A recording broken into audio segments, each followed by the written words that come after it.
My name is Alper Selcuk, and I'm the Group Engineering Manager for Teams for Education. I think people are still coming back from the break, but how many of you had school-age children who did remote learning since March 2020? Okay, yeah, I mean, quite a few of you are familiar with the challenges related to remote learning as participants. Today, I will talk about how Microsoft Teams and partners change their processes and services to help with remote education, and how those learnings help the product to run more efficiently to this day. So let's jump right in. I will start with the Teams architecture, just to give you a sense of the complexity of the product. The Teams client is available on all common use platforms such as Windows, Mac, iOS, Android, and web. It's built on top of Microsoft 365 core services, such as Azure Active Directory, Exchange, and OneDrive. The intelligent communication core services provide chat, messaging, and meetings, and Teams services provide Teams and channels functionality. On top of all of this, there are also education-specific applications such as assignments, class notebook, and grades. Think of each of these boxes being multiple microservices and monoliths running independently from each other. So one of the things that I want to tell you about is the RockSolid Foundations was one of the keys for dealing with the challenges to come. Without these facilities, we couldn't have scaled the way we scaled during this time. The CI/CD pipeline for clients and services allowed us to make well-tested code changes during this time. We use a ring-based deployment with gates based on combination of automated tests and telemetry signals. These signals integrate with our alert system and based on client and service-defined metrics. The experimentation pipeline allows us to test the code in production to make sure that it works the way we intend it to be. And also, the clients can be updated in tandem with our services. This allows us to make changes both on the clients and services side of things. Finally, the centralized configuration management service allows us to turn on features on and off, or change running parameters of the services in different regions, tenants, even at country level. Now let's talk about education. So education has a very different audience compared to commercial. On the K-12 side, we have educators who are looking for best outcomes for their students. The students are usually underage, and they require supervision for compliance and safety reasons. Parents are very involved, and IT admins are not as proficient as commercial enterprise IT admins. On the higher education side, professors are usually their primary job responsibility is research and administrative. The in-class teaching is their secondary job, usually. Students are adults, and parents are less involved, and IT admins are usually much more proficient. So we have a very broad audience for education. Now, I want to talk a little bit about the seasonality of education. So it used to follow a very well-planned seasonal timeline across the globe, divided into northern and southern hemisphere. Summer is typically vacation for students and teachers. During this time, admins go and set up the accounts. They purchase machines, they provision all of the machines, and they get ready for back to school. And back to school is the busy season when the teachers come in, they set up the digital classes, and they prepare for classes. In Microsoft, we also roll out our features not to disrupt this cycle. This is a seasonal cycle. And before COVID, most common scenarios were really document sharing and note taking. Now, in March 2020, everything changed. This is when both northern and southern hemispheres were in progress.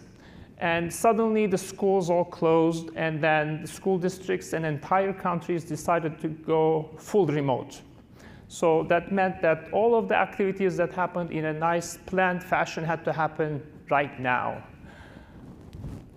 And then the scenarios also shifted from document sharing to meetings. Our top of mind is now implementing a lot of features, scaling with the usage, and student safety.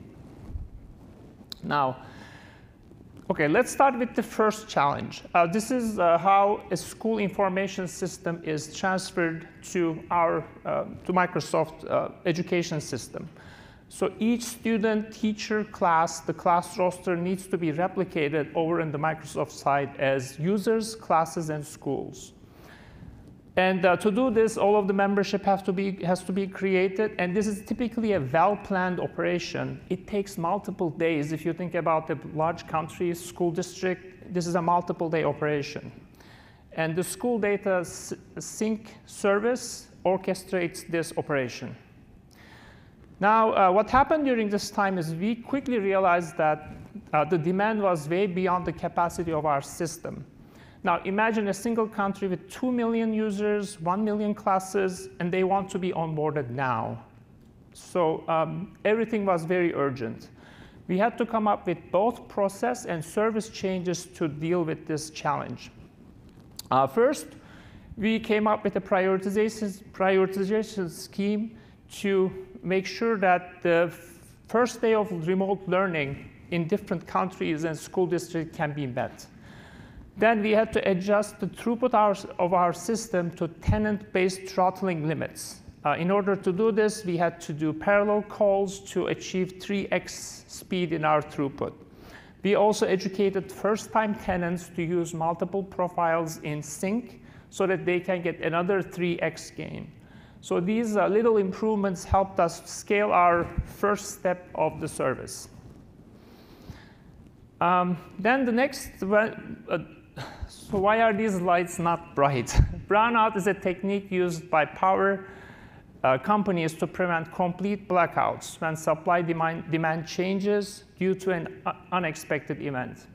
Once remote learning started full speed, and it was obvious that we cannot deal with the surge, we looked at our workloads. We prioritized a list of brownout items with user impact along with feasibility of the items.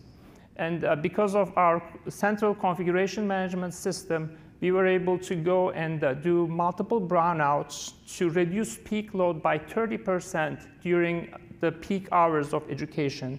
There are some examples of the brownouts that we applied uniformly across different countries and school districts.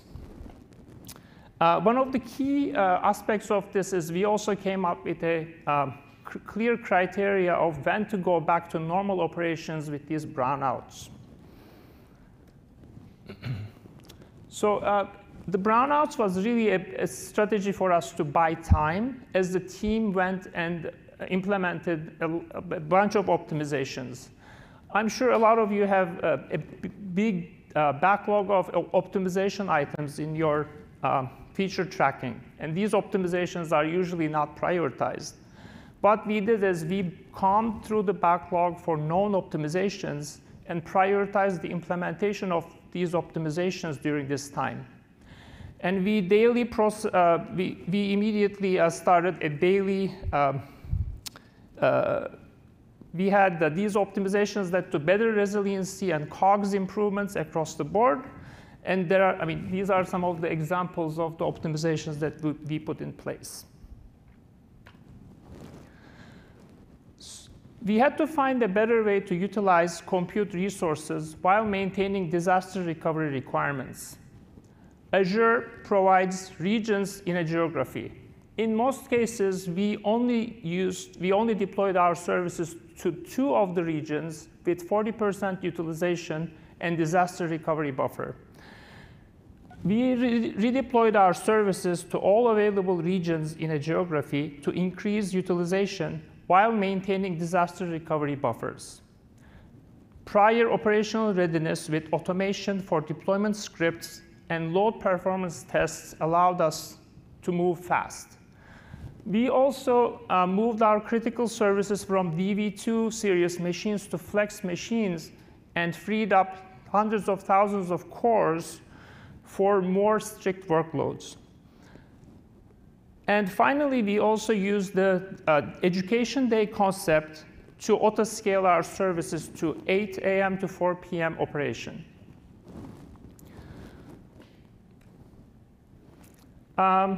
During this time, we also moved non-interactive legacy background work into idle capacity within the same region. This again followed the same education day concept. The team moved from performance-based Windows Azure Traffic Manager configuration to round-robin configuration. Performance-based routing optimizes for lowest latency, whereas the round-robin configuration redirects based on health and load of services. And when we observed that the new clusters that we were deploying were not getting enough traffic in a region, we redistributed the traffic at country level.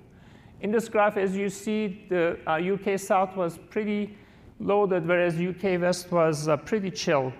So by redirecting the traffic from France to UK West, we were able to balance the load across different services. Another challenge that we had was the Redis caches and multiple services would not scale with increased load. We moved from JSON to binary formats and compression before sending the data to the cache. We were able to achieve 65% reduction in payload size with this technique. We also found out that we had overly aggressive TTL settings. This resulted in unnecessary data eviction. Increasing those TTLs helped us reduce average latency and load on downstream services.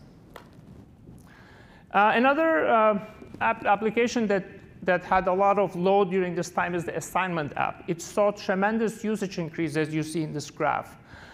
Before COVID, resources were auto-provisioned by this app. The team quickly moved to on-first-use provisioning model, therefore reducing the outgoing calls to other services, as you see in this graph. And then they also did Redis optimizations for moving to compression. And finally, the team also did auto-scaling to adjust the cores based on education day concepts. Another aspect of education is supporting the customer. The end users are students taking classes at home.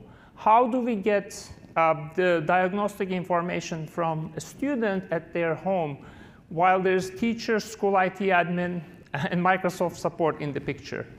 We had to come up with auto-diagnostic strategies to generate incident reports based on certain events, such as, for example, if a teacher could not start a meeting, that was a separate monitor for us to go and solve as quickly as possible. Okay. Another interesting area for us was incident management. Our incident management system was extremely challenged. At the same time, engineers were going through personal and emotional challenges themselves. So we introduced new roles, such as incident manager, to come and help. The incident manager is an experienced engineering manager who can come in and then help connect the dots across multiple services. Another area that we looked at is doubling down on training of OCEs, and also switching from weekly rotation to daily rotation during this time. And there were multiple other improvements that we did in this area. One thing that I want to call out is we started auto-generating based on down detector and spike in customer tickets. I would like to finish with one final incident that happened that showed the benefits of all of the refinements in incident management. In this incident, attendance report was broken for customers in APAC region. An incident was generated automatically based on the spike of the customer reports coming from these regions. And in a very short period of time, 3 engineering teams from 3 different time zones worked together to resolve the incident. And the IM role, as well as communication manager's role, really helped us to mitigate this incident very quickly. Finally, bad patterns distributed across multiple systems had cascading effect. Call to action, periodically pay engineering debt, and fix repair items in a timely fashion. Solid foundation is the key for agility. The investment is totally worth it. Humans first, OCEs can burn out really fast. And remote education has unique challenges from required features to support to scale. And finally, the learnings and optimizations and process improvements made during this era leapfrogged our product to new levels of efficiency. Thank you for your time. Questions?